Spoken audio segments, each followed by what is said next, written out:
Hello दोस्तों, सभी को मेरा गुड मॉर्निंग। मेरा नाम है नंदलाल पैकरा और आज का मेरा सेमिनार टॉपिक है इवोल्यूशन थ्योरी। तो इसमें हम सबसे पहले इंट्रोडक्शन देखते हैं।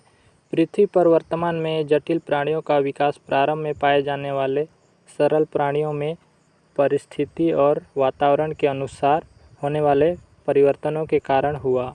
सजीव जगत में होने वाले इस परिवर्तन को जैव विकास कहते हैं। अर्थात जैव विकास धीमी गति से होने वाला एक क्रमिक परिवर्तन है जिसके परिणाम स्वरूप पूर्व काल के सरल संरचना वाले निम्न कोटि के जीवों से आज के युग में पाए जाने वाले जटिल एवं उच्च कोटि के जीवों का उद्विकास हुआ।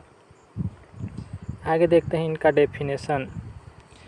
जीव विज्ञान की वह शाखा जिसके अंतर्गत जीवों की उत्पत्ति तथा उनके पूर्वजों का इतिहास तथा उनमें समय समय पर हुए क्रमिक परिवर्तनों का अध्ययन किया जाता है, जिसे इवोल्यूशन कहते हैं।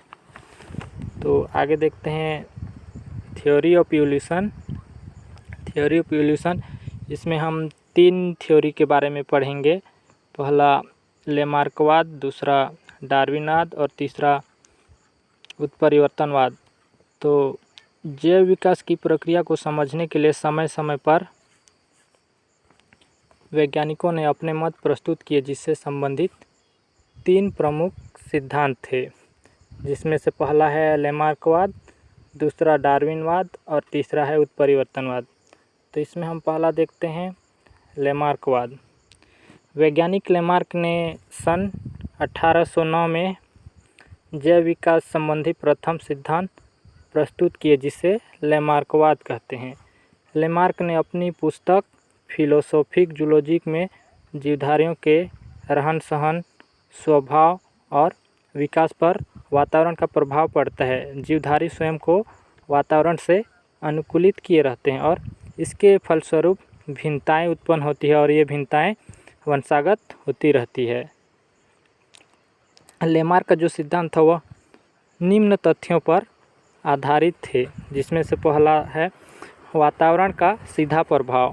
प्रत्येक जीवधारी पर वातावरण में होने वाले परिवर्तनों का प्रभाव पड़ता है। यह प्रभाव उनकी रचना एवं स्वभाव को बदल देता है। दूसरा है अनुकूलन की प्रवृत्ति। सभी जीवों में अपने आप को वातावरण के अनुकूल बनाने की प्रवृत्ति पाई जाती है। और तीसरा है अंगों का उपयोग और अनुपयोग। लेमार्क ने बताया कि जिस अंग का उपयोग अधिक होता है वे अंग अधिक विकसित होते हैं और इसके विपरीत जो अंग उपयोग में नहीं होते हैं वे कुछ पीढ़ियों के बाद धीरे धीरे नष्ट हो जाते हैं या विलुप्त हो जाते हैं। उन्होंने जिराफ का उदाहरण देकर बताया कि जिराफ का विकास छोटी गर्दन वाली तथा छोटे कद के पूर्वजों से हुआ, जो अफ्रीका के घने जंगलों में रहते थे और ज़मीन में उगी हुई घास फूस खाया करते थे। कुछ पीढ़ियों के बाद जलवायु के शुष्क होने पर मैदान में घास फूस सूखने लगे और उन्हें पेट भरने के लिए पेड़ पौधों की पत्तियों पर निर्भर होना पड़ा और उन्होंने पत्तियों तक पहुंचने के लिए अपनी टांगों को ऊपर उचकाकर पत्तियों तक पहुंचने का यत्न करना पड़ता था। अतः गर्दन व अगली टांगों का अधिकाधिक उपयोग से इनकी लंबाई पीढ़ी दर पीढ़ी धीरे धीरे बढ़ती गई।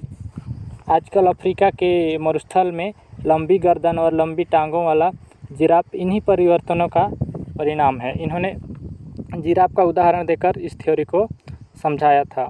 और दूसरा थ्योरी है डार्विन थ्योरी। जैव विकास परिकल्पना के संदर्भ में दूसरा सिद्धांत है डार्विनिज्म थ्योरी।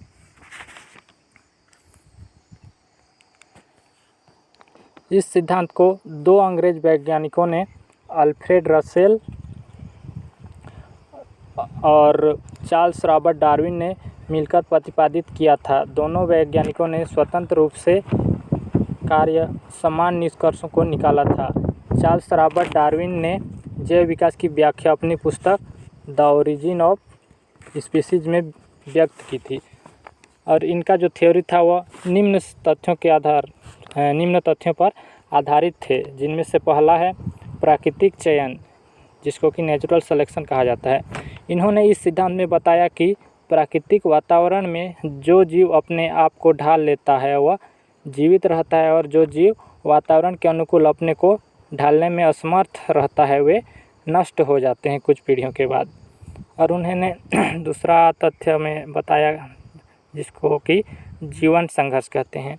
इसमें उन्होंने बताया कि जंतुओं को पैदा होते ही जल, प्रकाश, भोजन, सुरक्षित स्थान की आवश्यकता होती है। अतः जब अधिक संख्या में जीव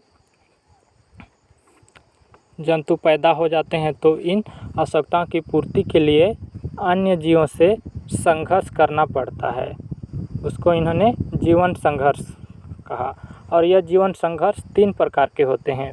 पहला है सजातीय संघर्ष, दूसरा है अंतर्जातीय संघर्ष और तीसरा है वातावरणीय संघर्ष। तो इसमें सजातीय संघर्ष में यह संघर्ष एक ही जातियों के जीवों के मध्य होती है, और दूसरा है अंतर्जातीय संघर्ष, यह संघर्ष अलग अलग जातियों के जीवों के मध्य होती है, और तीसरा है वातावरणीय संघर्ष।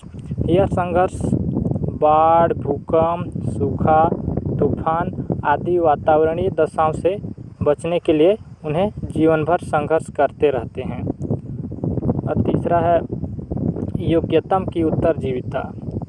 इनके अनुसार जीवन संघर्ष में वे जीव जीवित रहते हैं जो वातावरण के प्रति अनुकूलित होते हैं तथा आवश्यकता के अनुरूप परिवर्तन करके अपने को और अधिक अनुकूलित कर लेते हैं, और जो जीव स्वयं को अनुकूलित नहीं कर पाते हैं वे स्वयं नष्ट हो जाते हैं।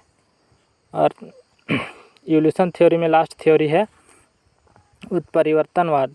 सर्वप्रथम सन 1901 में हॉलैंड के वनस्पति शास्त्री ह्यूगो डी व्रीज ने उत्परिवर्तनवाद प्रस्तुत किया। उन्होंने सर्वप्रथम उत्परिवर्तन को इवनिंग संध्या प्रिमरोज नामक पौधों में देखा। इवनिंग प्रिमरोज के पौधों से कुछ ऐसे पौधे उत्पन्न हुए जो अपने जनक पौधों से बिल्कुल भिन्न थे। उन्होंने इसी को बताया कि जीवों के लक्षणों में आकस्मिक रूप से होने वाले वंशागत भिन्नताएं ही उत्परिवर्तन कहलाती है।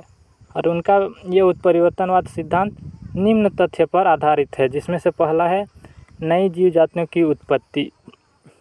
आकस्मिक या स्थायी उत्परिवर्तन के कारण ही नई जीव जातियों की उत्पत्ति होती है। और दूसरा है उत्परिवर्तन निश्चित नहीं होते हैं, अर्थात ये लाभदायक भी हो सकते हैं, हानिकारक भी हो सकते हैं या निरर्थक भी हो सकते हैं।